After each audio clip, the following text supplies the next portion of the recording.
नाही नाही, हे बघा, घटनाक्रम बघायचं म्हणजे असं आहे की आम्ही तर पहिल्या दिवशीपासून सांगितलेलं आहे की या GRमुळे OBCच्या आरक्षणाला कुठेही धक्का लागलेला नाही आणि मी त्या मतावर आजही ठाम आहे.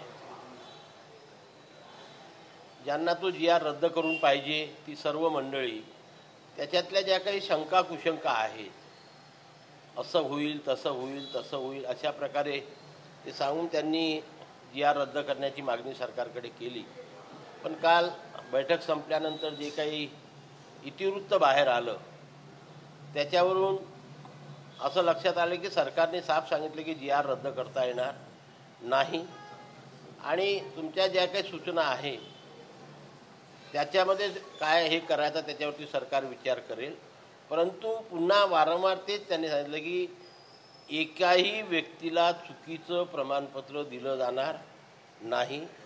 वंशावळीनुसार ज्या व्यक्तीच्या नातेवाईकाकडे कुणबी मराठा कुणबी किंवा कुणबी मराठाचं प्रमाणपत्र असेल त्याच्याच नातेवाईकाला ते जात प्रमाणपत्र दिल्या जाईल आणि त्याच्यामुळे त्याच्यामध्ये काही चुकीचं नाही, कारण तो प्रचलितच नियम आहे असं काल आपल्याच माध्यमातून आम्ही सर्व लोकांचे वक्तव्य बघितलेले आहे. आणि त्याच्यामुळे जे सत्य आहे ते सत्यच राहते. काय की मी आधी सांगितलं की 2000चा अधिनियमानुसार 2012ला तयार झालेले नियम याच्याशी सांगड घालून GRचं वाचन केलं तर मला वाटते सर्वांच्या शंका दूर होतील. आणि जर तर असं होईल तर असं म्हणून चालत नसते.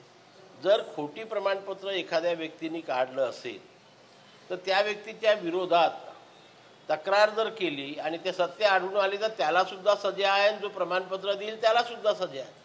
अशा प्रकारची तरतूद कायद्यामध्ये दिलेली आहे आणि त्याच्यामुळे कोणी अशा प्रकारचं डेअरिंग करणार नाही. आणि म्हणून सरकारने वारंवार काल आपल्या माध्यमातून जे TVवर सांगण्यात आलं की आम्ही सरकारने समजवण्याचा प्रयत्न केला, माननीय मुख्यमंत्र्यांनी समजवण्याचा प्रयत्न केला, इतर जे मंत्री होती त्यांनी समजवण्याचा, पण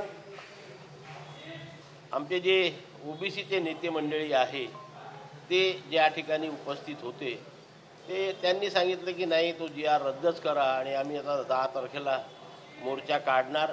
त्या मोर्चाच्या वेळेस आपण तो GR रद्द केल्याचे सूचना किंवा शासन निर्णय घेऊन या, काय तर आम्ही तुमचं स्वागत करू.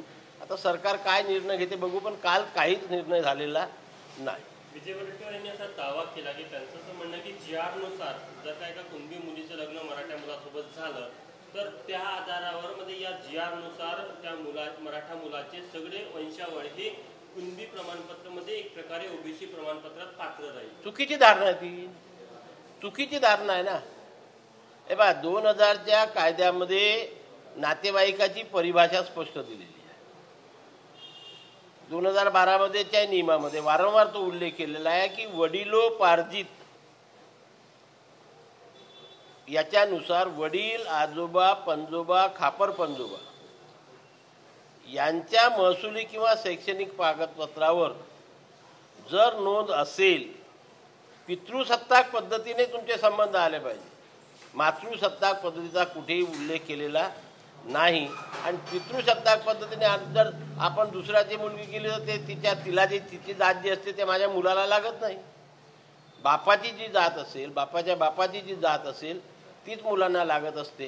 आणि म्हणून अशा प्रकारचे वक्तव्य करणं हे तरी मला शोभ देत नाही, कारण कायद्यानुसार राज्य आणि देश चालत असतो. पात्र शब्द त्या GRमधनं वगळण्यात आला, त्या पात्र शब्दामुळे काही फरक पडेल असं वाटतं? मुळे तुम्ही पहिल्या दिवशीपासून सांगितलं, पात्र असो किंवा नसो, सुरुवात आपण वाचायला पाहिजे की त्या शासन निर्णयाची सुरुवात कसं आहे की म्हणजे आता तो पहिले त्यांनी वापरला हैदराबाद गॅजेटियरनुसार. आता खरं म्हणजे हैदराबाद गॅजेटियरच्या हा जो शब्द आहे काही त्याला अर्थ राहिलेला.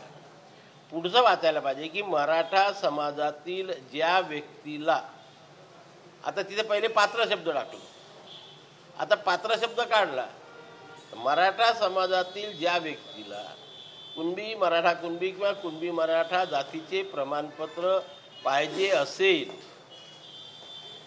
त्या व्यक्तीच्या नातेवाईकाकडे, मग नातेवाईकाची परिभाषा काय आहे, पितृसत्ताक पद्धतीने आलेल्या वंशावळीनुसार जुळलेल्या नातेवाईकाकडे कुणबी मराठा जातीचं प्रमाणपत्र असेल आणि ज्या नातेवाईकाकडे आहे तो नातेवाईक तशा प्रकारचं प्रतिज्ञापत्र देत असेल की ते प्रतिज्ञापत्रामध्ये काय राहणार आहे की बा या वंशावळीनुसार हा माझा नातेवाईक आहे, माझ्याकडे कुणबी जातीचं प्रमाणपत्र म्हणून माझ्या नातेवाईकाला देण्यात यावं, तरच एखादी व्यक्ती अर्ज करू शकेल ना.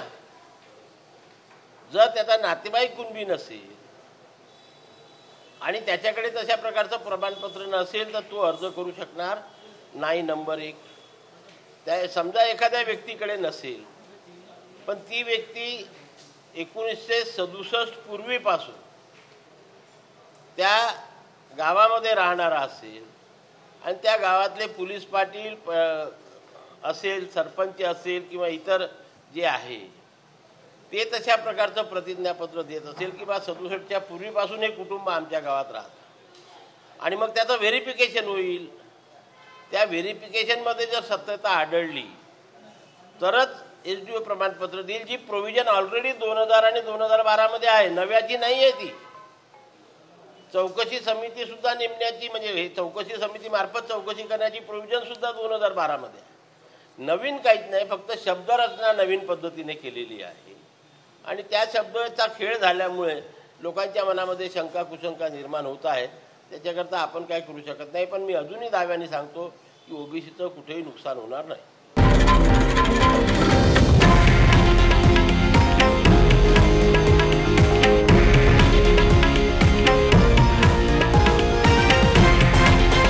हे आहे देशातील नंबर 1 न्यूज नेटवर्क आणि आपण पाहत आहात TV9 मराठी, एकमेव.